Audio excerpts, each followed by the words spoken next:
Senior vice president गुलाम हसन मीर साहब, vice president Javed Mustafa साहब, party के general secretary, provincial president, frontal organisations के प्रेसिडेंट और आज के इस प्रोग्राम के ऑर्गेनाइजर जनाब निर्मल कोतवाल साहब, यहाँ पे बहुत सीनियर एडवोकेट्स हैं, मनाज साहब हैं, जेपी गांधी जी हैं, अजय शर्मा जी हैं, किशोर कुमार जी हैं, राजेंद्र चनियाल जी हैं,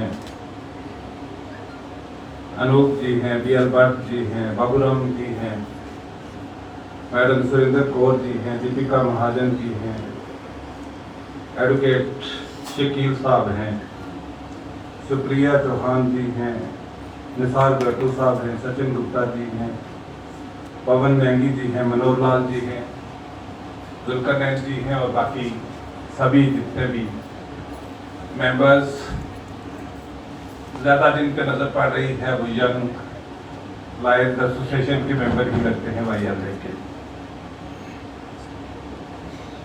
मैं सिर्फ ज़्यादा बातें नहीं करना चाहूँगा, मैं इस बार एसोसिएशन का मेंबर रहा हूँ और मैंने अपना प्रोफेशनल कैरियर जो है वो जम्मू बार से स्टार्ट किया था और मुझे वकील बनने का शौक तब पैदा हुआ। मैं स्कूल में पढ़ता था या कॉलेज में पढ़ता था शायद, exactly I don't remember that day.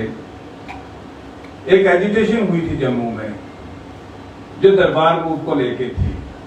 Government ने एक हुक्मनामा जारी किया था कि कुछ ऑफिसेज जो हैं वो जम्मू में स्टेशन रहेंगे और कुछ ऑफिसेज कश्मीर में स्टेशन रहेंगे। तो एक बहुत powerful agitation Jammu bar association ने यहाँ पे चलाई और गवर्नमेंट को आफ्टर 40 डेज सम टाइम, मतलब इतना टाइम नहीं हुआ होगा, 35-40 दिन के बाद गवर्नमेंट को अपना डिसीजन जो है वो रिवर्स करना पड़ा। तो मुझे भी लगा कि ऐसी बार एसोसिएशन का मेंबर बनने का मुझे मौका मिले, मैं वकील बनूं। फिर मैं आया, बार वकालत की स्टार्ट की। बहुत सारे इश्यूज यहाँ पे निर्मल कोतवाल साहब ने डिस्कस किए।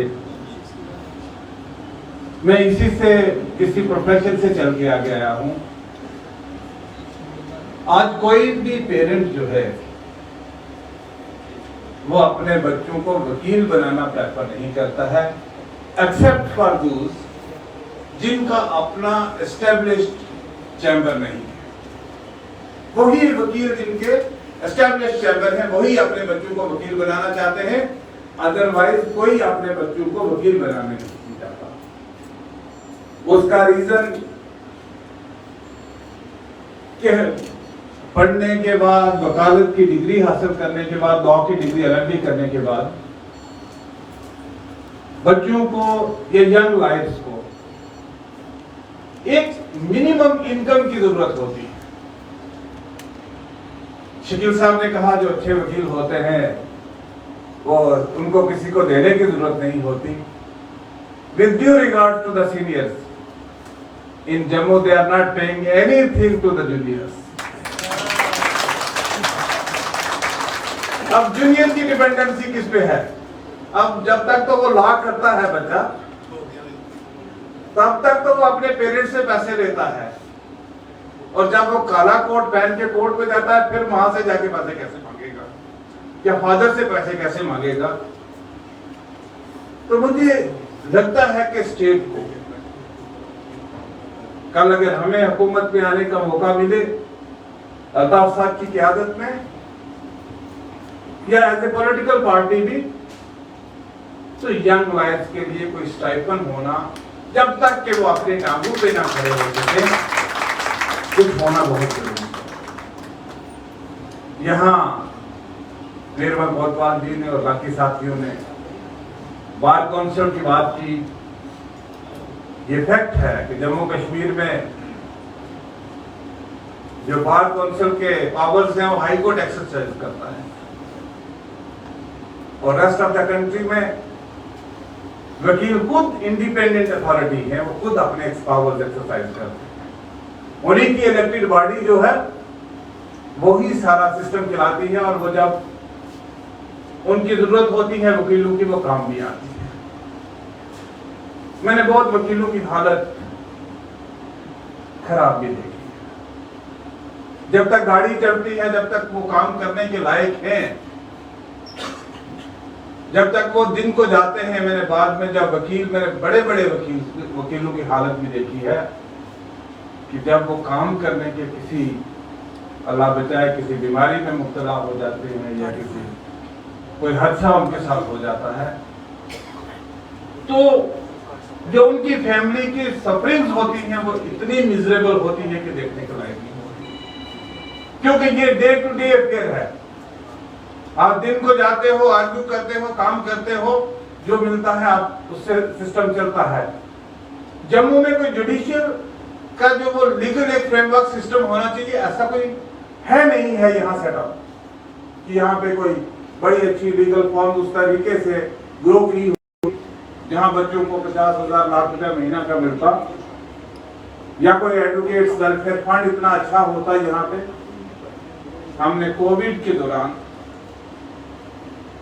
सीनियर वकीलों के लिए, अब 4500 लायक जम्मू में है, तो 45 से 4500 लायक शकील साहब की तरह काम नहीं करते हैं, उनके चैम्बर उस तरह कैसे नहीं चलते हैं।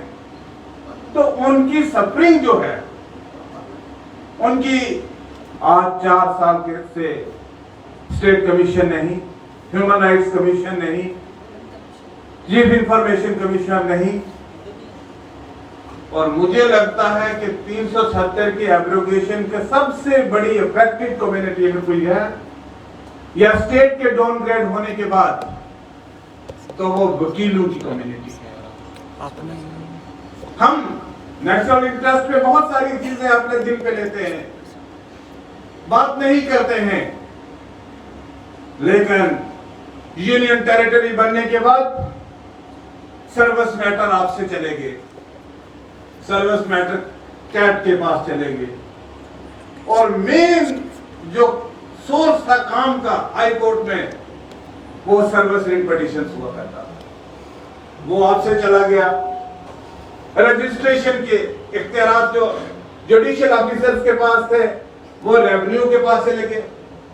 कहा गया कि हम एक ट्रांसपेरेंट सिस्टम कायम करना चाहते हैं, भ्रष्टाचार को खत्म करना चाहते हैं, लेकिन रजिस्ट्रेशन क्या जुडिशियल अफसर के हाथ में रह के ज्यादा ट्रांसपेरेंट मैनर में हो सकती थी, जाके एक रेवेन्यू ऑफिसर के बारे में बात कर रहे थे। और मुझे लगता है कि सबसे ज्यादा आने वाले वक्त में अगर कोई स्कैम सरफेस होगा, तो वो ये रजिस्ट्रेशन स्कैम सरफेस होगा।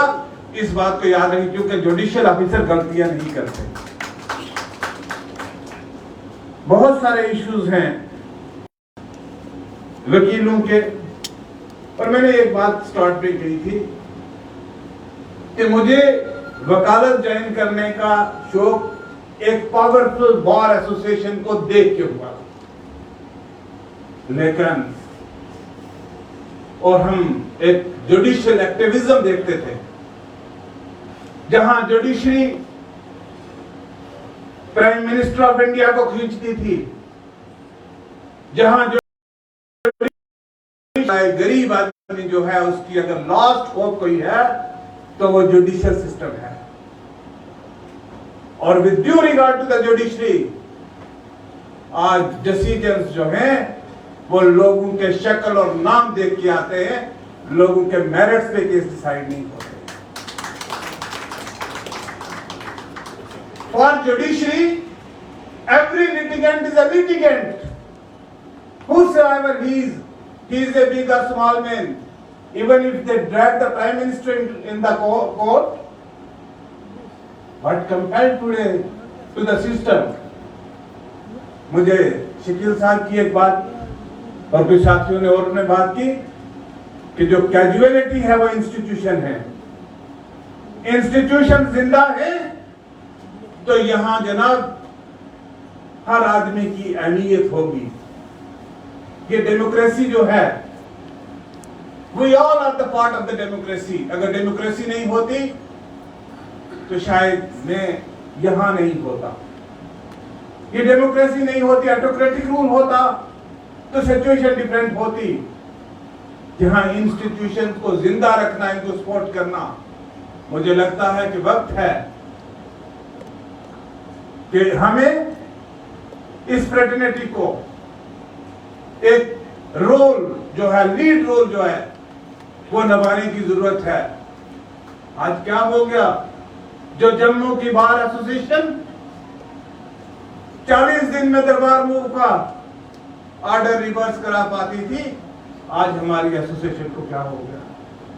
आज हमारे तमाम राइट्स जो हैं वो धीरे धीरे करके बाहर से छूटते जा रहे हैं और फिर बार एसोसिएशन को एक न एक दिन अपना फैसला रिवर्स करके खुद जाके अदालत में पेश होना पड़ता है। इसमें कहीं ना कहीं हमें इंट्रोस्पेक्ट करने की जरूरत है, इंट्रोस्पेक्शन की जरूरत है। ये नहीं है कि यार किसी दूसरे के लिए हम अपने घर को क्यों तबाह कर रहे हैं। बाकी यहाँ मुझे बार एसोसिएशन जम्मू का बहुत अच्छा एक्सपीरियंस है, बहुत सेकुलर बार है, बहुत अच्छे लोग हैं। तो मैं अल्ताफ साहब आपसे भी गुजारिश करूंगा, हमारे सीनियर साथी यहाँ पे हैं, कि एक इंटरेक्शन जो ये आज कोतवाल साहब ने रखी, इससे बहुत सारी चीजें हमें सीखने को मिलती हैं। एक इससे सबको बेनिफिट मिलता है और हमें जो गैप है, हमें बैठना चाहिए क्रॉस सेक्शन ऑफ सोसाइटी को। हमें बहुत सारे करोड़ मिलते हैं तकरीर करने के लिए, बातें करने के लिए, लेकिन आप जैसा करोड़, समझने वाला करोड़ शायद बहुत कम हो, जो फ्यूचर के लिए ये आजादी, ये डेमोक्रेसी, ये कॉन्स्टिट्यूशन बहुत मेहनतों और बहुत कुर्बानियों के बाद हमें हासिल हुआ। लोगों ने अपने घर उजाड़ दिए इस आजादी की खातिर, अपनी जवानियां जेलों में गुजारी इस आजादी की खातिर, जिसका फ्रूट हमें मिल रहा है। लेकिन आज जब उसको कहीं नुकसान होता दिख रहा है तो उसका हम सबको दुख होता है। मैं ज्यादा देर आपके और अपने प्रेसिडेंट साहब के बीच में नहीं रहना चाहता, लेकिन we have to sit, introspect and think over it, what's happening today. Thank you very much. Thank you.